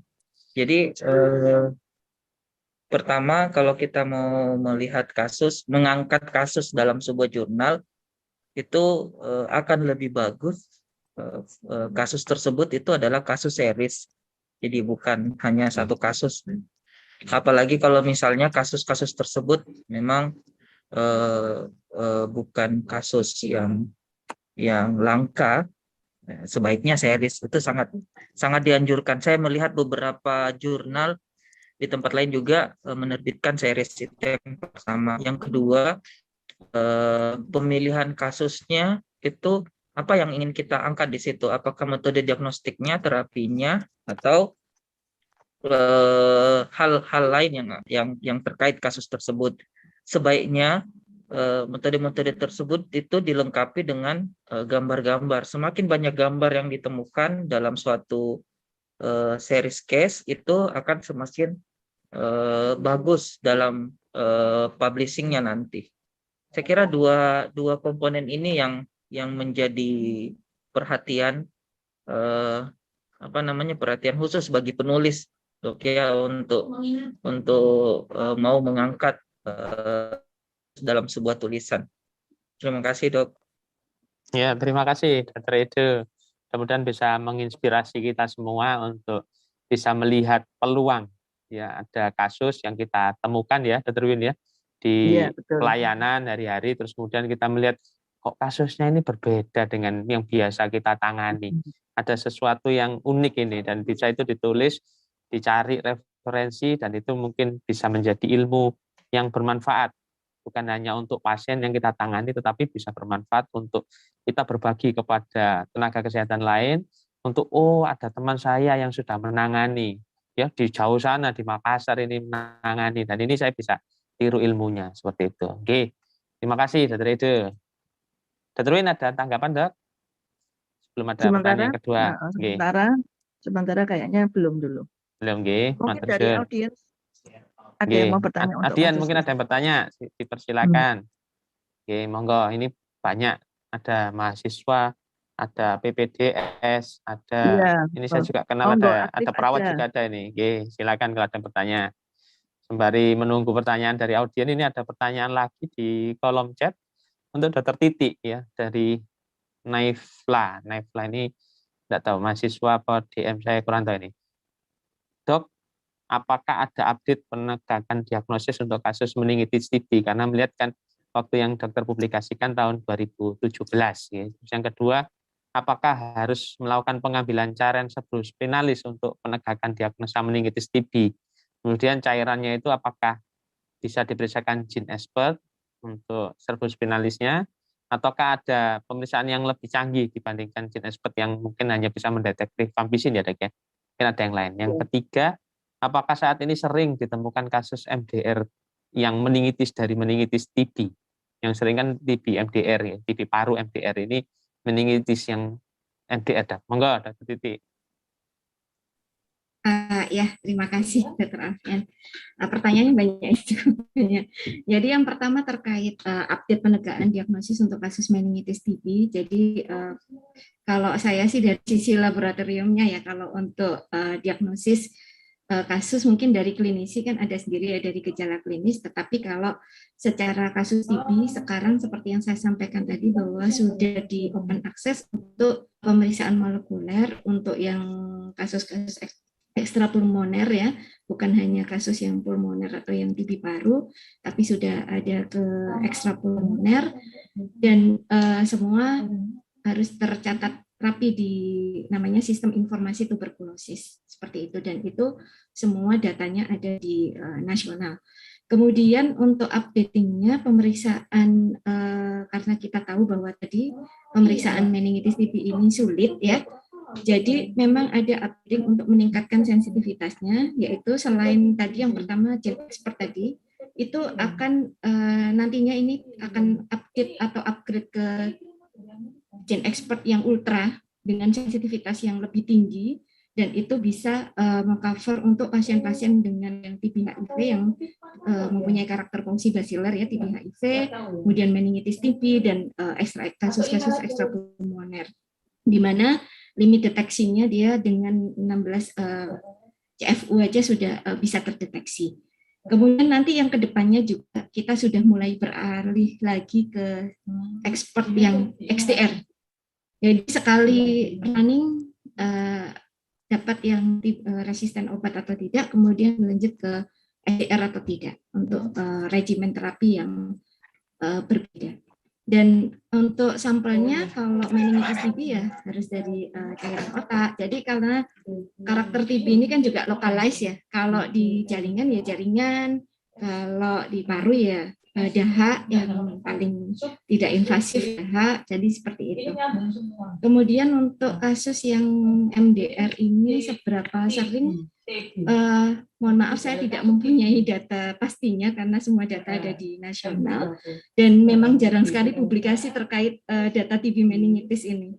Mungkin di rumah sakit yang mungkin bisa melihat, tetapi mungkin kita perlu ingat bahwa Indonesia ini beban termasuk di negara yang mempunyai 3 beban ya, baik itu beban TB tertinggi, kemudian MDR, kemudian TB HIV. Itu ketiganya juga masuk di 30 besar. Seperti itu, Dok. Jadi mungkin ya bisa TB-MDR-nya pun juga ada seperti itu. Iya. Terima kasih. Oke. Terima kasih, Dokter. Terima kasih, Dokter Titik. Tadi ada informasi baru, GenExpert Ultra ya. Itu bisa mendeteksi bukan hanya GenExpert yang biasa, gitu. Jadi dalam podcast Jurnal Respirasi Talks ini kita selain belajar tentang cara publikasi, kita juga belajar ilmunya seperti itu. Oke, terima kasih banyak yang diberikan manfaatnya. Oke. Saya lanjutkan pertanyaan selanjutnya. Mungkin ada pertanyaan dari audiens sambil. Nah ini saya sapa dulu. Ada Mbak Laila, Mbak Cindy. Saya perkenalkan. Ini Mbak Laila dan Mbak Cindy yang biasa membantu untuk proses jurnal respirasi. Jadi mungkin tidak pernah ketemu, tidak pernah kenal. Seringnya WA dan email saja. Mbak Laila, gimana Anda sekarang? Ya, oke. Sambil saya tanya untuk pertanyaan selanjutnya, ini ada pertanyaan lagi untuk Indira ya. Ini pertanyaan. Pertama, pertanyaannya pada kasus, nah ini ada Mbak Laila ini ya. Oke. Pada kasus TB paru yang mendapatkan obat anti-TB lalu diberikan probiotik, apakah dari literatur akan mempercepat perbaikan kondisi TB-nya? Gitu. Silakan. Baik, terima kasih atas pertanyaannya. Mungkin saya izin untuk mencoba menjawab. Jadi berdasarkan literatur itu sudah ada sebenarnya pemberian multiprobiotik pada pasien TB, di mana di sana terjadi percepatan dari kondisi TB maupun juga ada perbaikan dari produksi sitokin inflamasinya. Jadi, namun itu hanya pada satu penelitian. Namun penelitian lainnya itu sementara hanya ada pada in vivo. untuk pemberian secara langsung. Namun perlu dilihat kembali untuk mungkin secara mekanisme Nika bisa memberikan efek, namun karena belum banyak penelitian yang mau dilakukan, jadi mungkin kita perlu berhati-hati jika mau memberikan pada pasien dan perlu diperhatikan kembali apakah strain probiotik yang diberikan pada penelitian tersebut apakah sama dengan probiotik yang akan diberikan. Mungkin namun secara teori Nika dapat mempercepat, tapi tidak bisa digeneralisir secara langsung. Mungkin demikian dokter jawaban dari saya. Terima kasih dokter. Ya, terima kasih Dek Indira. Jadi ada potensi peluang untuk pemberian probiotik dan itu mungkin masih menjadi pintu yang bisa diteliti ya, baik pada kasus TB paru ataukah kasus limfadenitis TB kasusnya Dokter Edo ataukah pada kasus meningitis TB Dokter Titi tadi. Oke. Mungkin ada pengalaman Dokter Edo, Dokter Titi terkait dengan pemberian probiotik ini pada kasus-kasus TB yang pernah Anda temukan. Oke. Silakan kalau ada komentar, saling mengomentari silakan.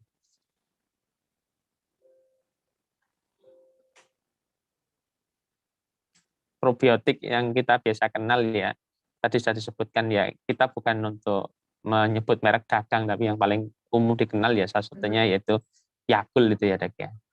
Ya Dr. Win, itu yang termasuk probiotik. Monggo Dr. Edo, ada komentar. Mungkin Silakan, sedikit silakan. Tentang probiotik karena kebetulan saat ini saya juga lagi meneliti probiotik tapi terhadap Klebsiella pneumoniae. Jadi memang kalau kita berbicara tentang mikrobiota lagi hits dan in di beberapa tahun terakhir ini. Nah, kalau secara jembatan keledainya kita lihat bahwa probiotik memang mampu menghambat proses inflamasi dari bakteri, baik itu bakteri spesifik ataupun non spesifik. Spesifik seperti Mycobacterium TB, Pseudomonas ataupun Klebsiella pneumoniae. Cuman memang masih misteri jalurnya, apakah jalur mengkat dari inflamasi itu masih misteri dan masih banyak yang harus digali di situ. Kalau jenis probiotik yang biasa digunakan itu Lactobacillus ya, paling sering digunakan. Kemudian ada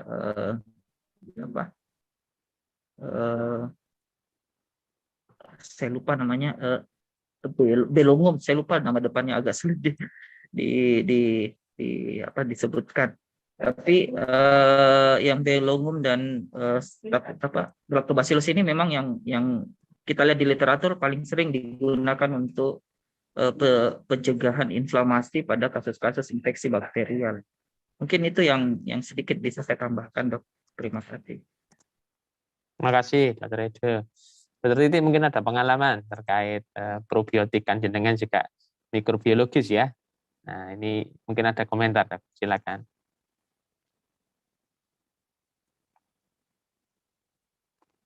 Halo, Dr. Titi. Oh iya, tampaknya ada kendala internet, Dr. Titi. Terima kasih, Dr. Edo, untuk tambahan. Ini bisa menjadi peluang penelitian tadi Dr. Edo terkait dengan pasien pneumonia yang di Indira tadi terkait dengan TB, dan juga pada saat ini kasus-kasus COVID juga ada juga yang penelitian untuk probiotik ya, Dr. Win. Ada juga beberapa yang gitu Dr. Win. Oke, monggo kalau ada pertanyaan lagi di kolom chat, saya lihat sudah tidak ada pertanyaan. Ini ada beberapa yang saya undang untuk jadi memberikan komentar. Di sini juga hadir ada Dr.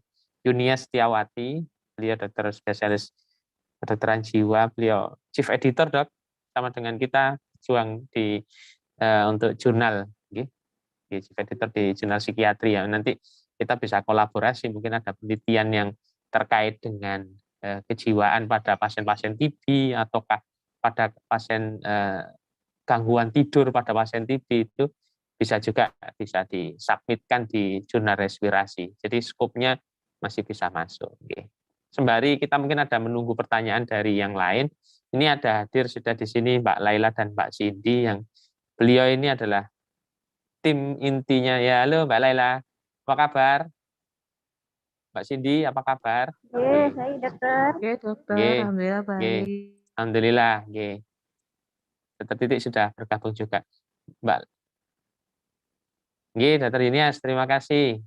Dr. Syun sudah bergabung. Untuk Mbak Laila boleh diinformasi kalau ada autor yang menulis terus kemudian submit, itu jalur submitnya gimana sih? Boleh diinformasikan di balik layarnya, di balik gudangnya bagaimana? Ini kan kita taunya ini di front end-nya ya, jadi biar tahu di back end-nya gimana, di gudangnya, di dapurnya jurnal itu gimana? Silakan. Assalamualaikum warahmatullahi wabarakatuh. Waalaikumsalam. Perkenalkan, saya Laila, salah satu asisten editor di Jurnal Respirasi bersama salah satu asisten editor lain yaitu Mbak Cindy Belinda. Untuk proses submit biasanya author akan submit secara langsung melalui web jurnal gitu. Itu saat author sudah submit, kami akan menerima beberapa informasi yang telah dikirimkan oleh author mengenai informasi author, afiliasi, kemudian full text artikel. Seperti itu, Dok. Nanti saat artikel itu kami terima, akan diproses oleh Mbak Cindy terkait cek plagiarisme, kemudian kesesuaian dengan scope, kesesuaian dengan guide for author di Jurnal Respirasi, dan lain-lain. Dan yang terutama ini adalah plagiarisme, Dokter. Jadi kalau misalnya ada plagiarisme di atas 20%, kami akan mengembalikan kepada author saat sampai 2-3 kali, Dokter. Setelah selesai di bawah 20%, akan kami kumpulkan artikel yang sudah sesuai dengan guide for author, kemudian dirapatkan dalam tim editor. Setelah di tim editor, artikel akan mendapat persetujuan apakah artikel dengan judul ini diproses atau kita reject. Nah, biasanya pertimbangan paling utama itu terkait kebaruan artikel, Dokter. Jadi beberapa artikel yang mungkin sudah umum dan sudah banyak, itu biasanya mendapat poin sedikit dalam proses penentuan apakah artikel itu bisa itu yang banyak ditanyakan, Dokter. Jadi beberapa kemarin ada yang tanya, Mbak, ini saya artikelnya reject, apakah semisal kami kirim kembali, bagaimana itu terkait novelty, Dokter? Mungkin nanti Dokter untuk novelty dari chief editor Mawan, mungkin Dokter yang menyampaikan. Nah itu, Dokter. Setelah mendapat persetujuan proses reviewer, itu proses di awal itu Mbak Cindy yang mengerjakan, Dokter. Kemudian untuk proses di reviewer itu dengan saya, Dok. Nanti saya akan menghubungi author terkait kelengkapan dokumen seperti form authorship. Kalau original artikel itu ada kewajiban ini dokumen etik. Kemudian untuk case report ada ethical clearance, seperti itu, Dokter. Nanti kami akan berkirim email dengan author terkait proses review sampai finish, Dokter. Seperti itu. Mungkin Mbak Cindy ada tambahan, Dokter, atau ada pertanyaan? Oke, makasih. Mbak Laila, Mbak Cindy, monggo. Di balik layar tadi disebutkan Turnitin-nya, gimana itu plagiasinya? Monggo, silakan. Ya, mungkin saya sedikit menambahkan. Perkenalkan, sebelumnya nama saya Cindy, membantu Mbak Laila di Jurnal Respirasi. Jadi setelah author submit di Jurnal Respirasi, nanti saya dan Mbak Laila akan mulai di awal seperti cek plagiarism, lalu apakah sudah sesuai dengan template yang sudah disediakan di website Jurnal Respirasi, lalu tentang jumlah kata, karena biasanya di abstrak ada yang masih kurang dari 250 kata atau mungkin berlebih, lalu jumlah gaya selingkung juga penting, hal-hal yang berbau administratif, lalu seperti yang telah dibahas, untuk plagiarisme, jadi misalnya masih di atas 20%, akan kami kirimkan email ke author, lalu nanti akan diperbaiki. Lalu jika sudah namanya editorial screening di awal, initial editorial screening, nanti jika setelah lolos, baru akan kami kami sampaikan ke tim editor, apakah ini bisa untuk lanjut ke tahap selanjutnya. Mungkin mohon izin kalau saya bisa share screen sebentar, Dokter, monggo, menunjukkan silakan. bagan silakan. edit komisi. Apa sudah terlihat nggih? Sudah, oke. Sudah, Oke. Mbak. Ini juga bisa dilihat di halaman OJS Jurnal Inspirasi. Jadi seperti ini kira-kira gambaran dari proses publikasi di Jurnal Inspirasi ketika artikel sudah diterima oleh pihak kami, maksudnya sudah disubmit di OJS, lalu nanti di screening, yaitu saya dan Mbak Laila. Nanti setelah lolos dari tahap screening akan dilanjutkan ke proses review oleh tim editor reviewer, yang dimana di sini menerapkan double blind peer reviewer, berarti autor tidak bisa mengetahui siapa reviewernya dan juga reviewer tidak bisa mengetahui siapa autornya. Lalu setelah ada hasilnya akan kami kembalikan ke autor untuk direvisi. Lalu nanti ada final article. Karena di Jurnal Inspirasi menerapkan article processing charge, ketika nanti sudah dianggap masuk untuk proses publikasi, akan ada biaya di akhir, namun itu akan dilanjutkan kembali ke copy edit dan proofread. Setelah itu ada tahap layout dan juga akan dipublikasi. Mungkin seperti itu tambahan dari saya. Terima kasih Mbak Cindy. Bayarnya berapa? Terima kasih Mbak Cindy. Kalau di accept di Jurnal Respirasi biayanya berapa sih? Mahal dah? Mohon izin dokter, kalau menurut saya dulu juga pernah submit di jurnal untuk keperluan S2 saya juga, menurut saya tidak terlalu mahal dokter, karena sudah Sinta 2 dan juga sudah di OAJ Seal sebesar 500.000 dokter. Oh, ini mungkin saya, menurut saya sih tidak terlalu untuk dengan akreditasi dan indeksasi yang sudah tidak dapatkan, seperti itu dokter. Jadi APC-nya untuk proses charge-nya yang sudah di accept biayanya 500.000. Terima kasih. Kalau mahasiswa kayak De Indira ini, ada waiver enggak, Mbak Cindy? Ada dokter. Ada waiver. Ada keringanan untuk nanti PPDS maupun PPDS. mahasiswa. Ya, nanti ada persyaratan, syarat dan ketentuan berlaku. Nanti bisa ngundang-undang itu nanti. De Indira, teman-temannya diundang. Dr. Edo nanti mahasiswanya diundang. Dr. Titi juga teman-temannya diundang. Terima kasih Mbak Cindy, Mbak Laila telah memberikan informasi kepada kita. Terima kasih. Dr. Win ada tambahan, Dok? Monggo. Tidak ada, saya cuma mau menekankan tadi yang penting nomor 1 itu turnitin ya kayaknya ya. Turnitinnya itu jangan lebih dari 20%. Terus tadi sudah dijelaskan Mbak Cindy, sudah gamblang. Jadi monggo yang mau melanjutkan untuk pendidikan ataupun untuk akreditasi itu mungkin perlu adanya jurnal, jadi bisa rame-rame dimasukkan ke jurnal kita. Itu aja, Dr. Alfian. Terima kasih, Dr. Winaryani. Jadi kita dari tim akan membantu kalau memang Anda semua memiliki keinginan dan tekad untuk bisa publish di jurnal kami di Sinta 2 yang terindeksasi internasional di OAJ. Kita akan bantu untuk tingkat plagiasinya, jadi benar-benar yang diproses itu tidak lebih dari 20%. Jadi tidak ada similarity dengan naskah lain yang bisa mungkin itu terjadi pada penelitian, pada literatur review maupun case report seperti itu. Oke.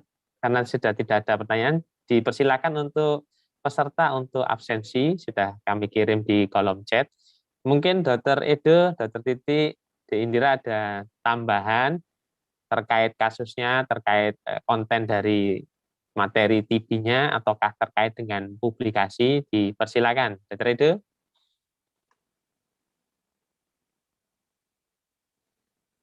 Apa mau submit lagi nanti nih? Mau submit apa ke depan? Insya Allah. Ketagihan submit nanti. S3, ayo Dr. Edo. Buat S3. Ayo. Kita tunggu. Oke. Dr. Titi. Ya, saya sih sangat senang sekali dengan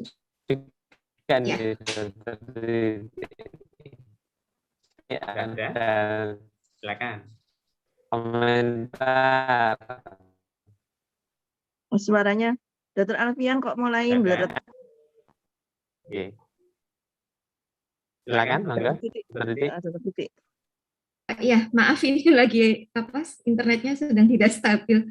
Jadi ya sebenarnya ini berita yang sangat bagus ya dari jurnal respirasi, karena memang orang-orang pelayanan seperti saya ini kadang-kadang malas menulis ya, karena mungkin entah tidak ada tuntutan untuk menulis atau seperti apa, karena memang setahu saya kan menulis ini kan juga butuh effort yang luar biasa, meluangkan waktu, harus direview dan sebagainya, dan memang itu sebenarnya tidak ada di tupoksi kami, tapi kalau prosesnya mudah seperti ini, mungkin insya Allah pengenlah nulis lagi seperti itu.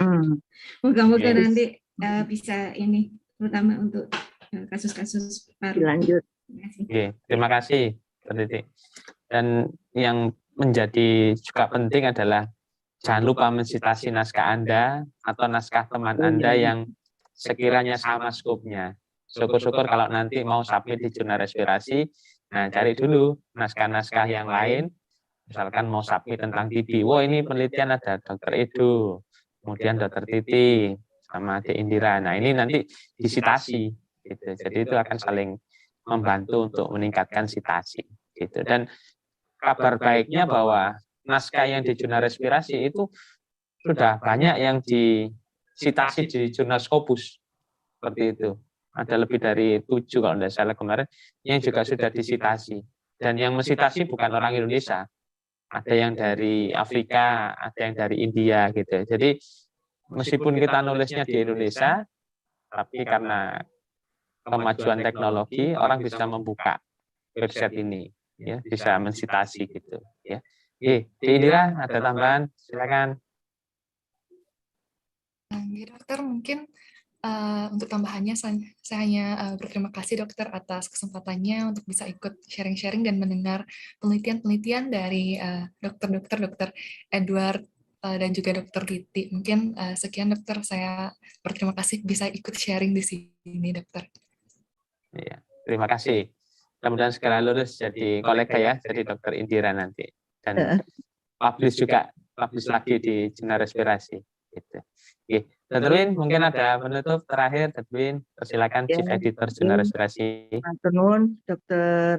Alfian. Jadi saya mengucapkan terima kasih banyak kepada pertama-tama adalah para narasumber, kemudian dari tim jurnal sendiri, dan juga para audiens yang sudah ingin mendengarkan mengenai jurnal JR Talk ini. Dan mudah-mudahan nanti dari peserta audiens ini juga banyak yang memasukkan makalah penelitian ataupun artikel review pada jurnal kita sehingga kita bertambah. Karena jurnal ini dari kita untuk kita. Apapun yang akan kita submit, mudah-mudahan bermanfaat untuk semuanya. Demikianlah untuk memperingati Hari TB Sedunia ini, kita persembahkan JR Talk yang ketiga.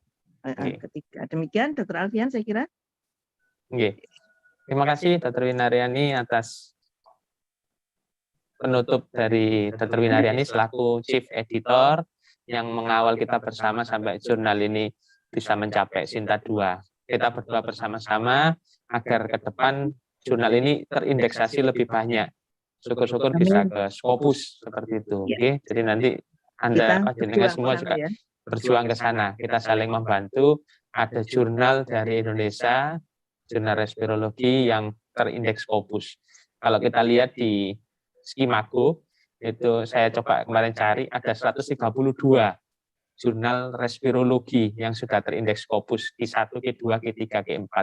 Mudah-mudahan ke depan jurnal respirasi ini menjadi bagian. Jadi kita internasionalisasi namanya jadi jurnal respirologi, seperti itu. Terima kasih kepada seluruh pembicara, Chief Editor, kemudian dari Managing Editor, terus kemudian Mbak Laila, Mbak Cindy, saya selaku host dan moderator, mewakili Dr. Anang mengucapkan terima kasih kepada panjenengan semua, partisipan yang berkenan hadir sampai hampir 2 jam kita berdiskusi dalam podcast Jurnal Talks 3. Insya Allah podcast Jurnal Talks akan hadir setelah nanti publish di bulan Mei, ya nanti bulan apa kita lihat timingnya, jadi kita rutinkan untuk kegiatan ini seperti itu. Kita undang untuk para pembicara dari berbagai afiliasi untuk berbagi pengalaman seperti itu. Oke. Saya akhiri, mohon maaf bila ada salah-salah dalam memandu acara. Bila taufik hidayah. Assalamualaikum warahmatullahi wabarakatuh. Sampai jumpa lagi dalam jurnal Talks yang keempat. Oke. Matur suwun, terima kasih. Oke, saya lupa absensi. Oke, assalamualaikum warahmatullahi wabarakatuh. Selamat siang. Matur suwun. Tos TV.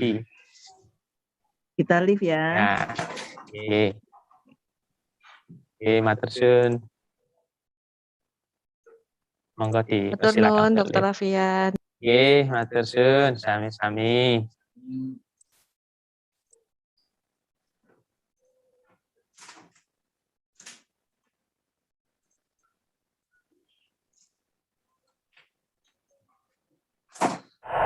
Ya, baik. Oke, matur suwun, Pak Mek.